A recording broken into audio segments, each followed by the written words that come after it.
cars are such a depreciating asset. We've all heard it. We've all heard it once or twice or three times from our parents or from the news or from Facebook or from whoever. They always told us that cars lose money. Well, guess what? They're wrong. Just being real. 6 years, 3 cross-country trips. Man, that's a lot of driving. And a daily driver. Errands, groceries, you name it. It did it all. Workhorse. I bought the Supra, sold it, and made more than double. Now, this isn't a video about bragging or anything like that. This is essentially sharing strategy. Because at the end of the day, when we're all told something or we're fed something, there's always exceptions to the rules. Of course, majority of cars lose value. But we could all, most of us, especially if you're a car guy, you can make decisions in your car purchase that won't happen.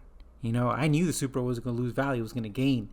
There's a lot of cars like that. Doesn't matter what make it is, you know, if a domestic, import, whatever. There's a car in that every group of those that you could buy, enjoy, and then end up making more money. Let me give you a good example. Back in 1994, Cadillac was putting out cars everybody thought was pure luxury. It was like a status symbol. If you had one of those Cadillacs, people were like, woo! And you know what? The Supra and the Cadillacs at the time were being sold. You know, they both had their dealerships and people were choosing to pay 50 plus grand for their Cadillac.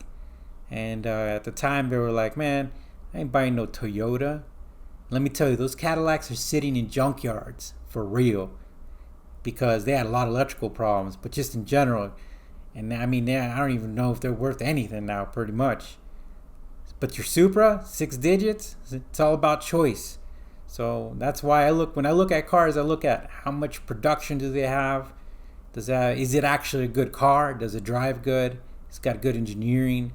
Does it have a good online community?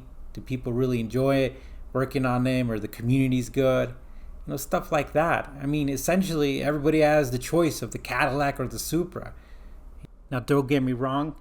I avoided some of the major costs like maintenance because I'm an AC master tech.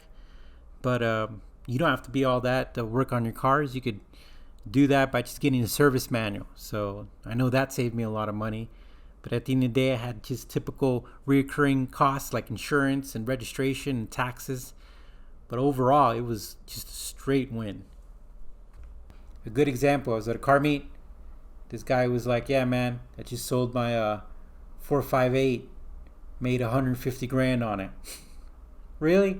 You know what I mean, guys? Like, you drive a car, you own it, and then you make money on it?